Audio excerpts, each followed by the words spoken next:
ഒരു കടലക്കറി ഉണ്ടാക്കിയാലോ? നമ്മുടെ നാട്ടിൽ വെള്ളക്കടലയും കറുത്ത കടലയും വൈറ്റ് പീസിനെയും ഗ്രീൻ പീസിനെയും എല്ലാം കടലയെന്നാണ് പറയുന്നത്. ഗ്രീൻ പീസിനെ മലയാളത്തിൽ പച്ചപ്പട്ടാണി കടലയെന്നും വൈറ്റ് പീസിനെ വെള്ളപ്പട്ടാണി കടലയെന്നുമാണ് പറയുന്നത്. ബാക്കി ആവശ്യമുള്ള സാധനങ്ങൾ നമുക്കൊരു പ്ലേറ്റിലെടുത്ത് വെക്കാം. കറിവേപ്പില, കീറിയ പച്ചമുളക്, ചതച്ച ഇഞ്ചിയും വെളുത്തുള്ളി, പിന്നെ 2 സവാള ചോപ്പ് ചെയ്തത്, പിന്നെ കുറച്ച് ക്യാരറ്റ്. അടുത്തതായിട്ട് ഒരു പ്ലേറ്റിൽ കുറച്ച് തേങ്ങ, പിന്നെ വലിയ ജീരകം, മല്ലിയില ഇതെടുക്കുക. ഇതൊന്ന് ഗ്രൈൻഡ് ചെയ്ത് മാറ്റി വെക്കണം. അപ്പോൾ മിക്സിയിലേക്ക് തേങ്ങ, വലിയ ജീരകം അഥവാ പെരിഞ്ജീരകം, പിന്നെ കുറച്ച് മല്ലിയിലയും കൂടെ ഇട്ടിട്ട് നമ്മൾ കുറച്ച് വെള്ളം കൂടെ ഒഴിക്കണം. എന്നിട്ട് വേണം ഇത് അരച്ചെടുക്കാൻ.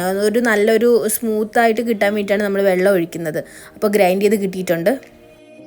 കടല വാഷ് ചെയ്ത് കുക്കറിലിട്ട് കുറച്ച് വെള്ളം ഒഴിച്ച് ഒരു 10 വിസിൽ വരുന്നവരെ വേവിക്കണം.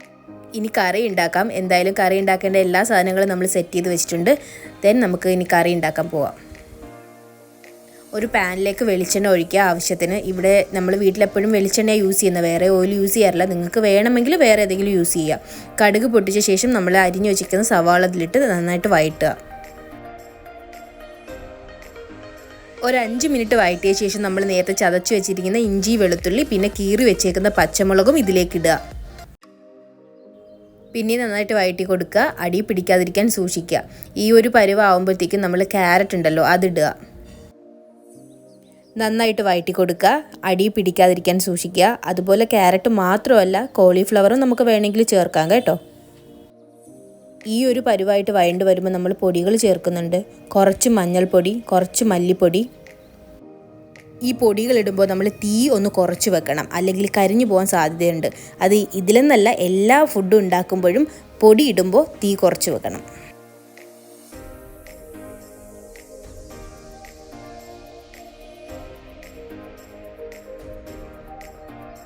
വേവിച്ച കടലയിൽ വെള്ളം കുറവുണ്ടെങ്കിൽ പച്ചവെള്ളം ഒഴിച്ചാലും മതി.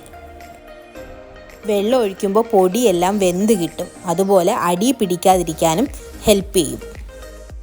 വെള്ളം ഒഴിക്കുമ്പോൾ തീയുടെ സ്പീഡ് കൂട്ടി വെക്കുക. വെള്ളം ഒഴിച്ച് 2 മിനിറ്റിന് ശേഷം നമ്മുടെ തേങ്ങയുടെ അരവ് ഇതിലേക്ക് ഒഴിക്കുക.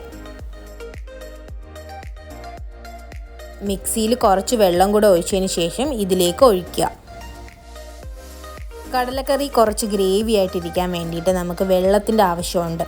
അപ്പോൾ കുറച്ചുകൂടെ വെള്ളം ചേർത്ത് നമ്മുടെ ആവശ്യത്തിനനുസരിച്ച് കുറച്ചുകൂടെ വെള്ളം നമുക്ക് വേണമെങ്കിൽ ചേർക്കാം കേട്ടോ. എല്ലാം കൂടെ ഒന്ന് കൂട്ടി യോജിപ്പിക്കണം. അതിനുശേഷം നേരത്തെ വേവിച്ച് വെച്ച കടല ഇതിലേക്ക് ചേർത്ത് ഒന്നുകൂടെ മിക്സ് ചെയ്ത് കൊടുക്കുക.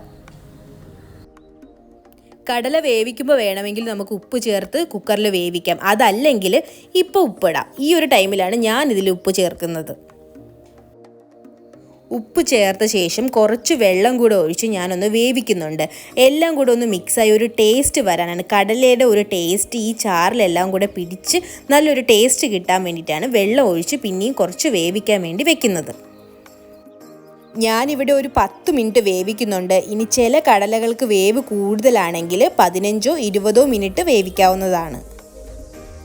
എല്ലാം കഴിഞ്ഞ് ലാസ്റ്റ് കുറച്ച് കറിവേപ്പില ലാസ്റ്റ് ഇടുന്നത് ഈ പച്ച കറിവേപ്പിലയുടെ ഒരു ടേസ്റ്റ് ഫ്ലേവർ നമുക്ക് കിട്ടാൻ വേണ്ടിയിട്ടാണ് ലാസ്റ്റ് ചേർക്കുന്നത്. അപ്പോൾ കടലക്കറി അഥവാ ഗ്രീൻ പീസ് കറി അല്ലെങ്കിൽ വൈറ്റ് പീസ് കറി എല്ലാം ഉണ്ടാക്കുന്നത് ഇതേ മെത്തേഡിൽ തന്നെയാണ്. അപ്പോൾ എല്ലാവരും ഒന്ന് ട്രൈ ചെയ്ത് നോക്കുക. ഇവിടെ ഇടിയപ്പത്തിൻ്റെ കൂടെയാണ് ഈ കടലക്കറി കഴിക്കുന്നത്.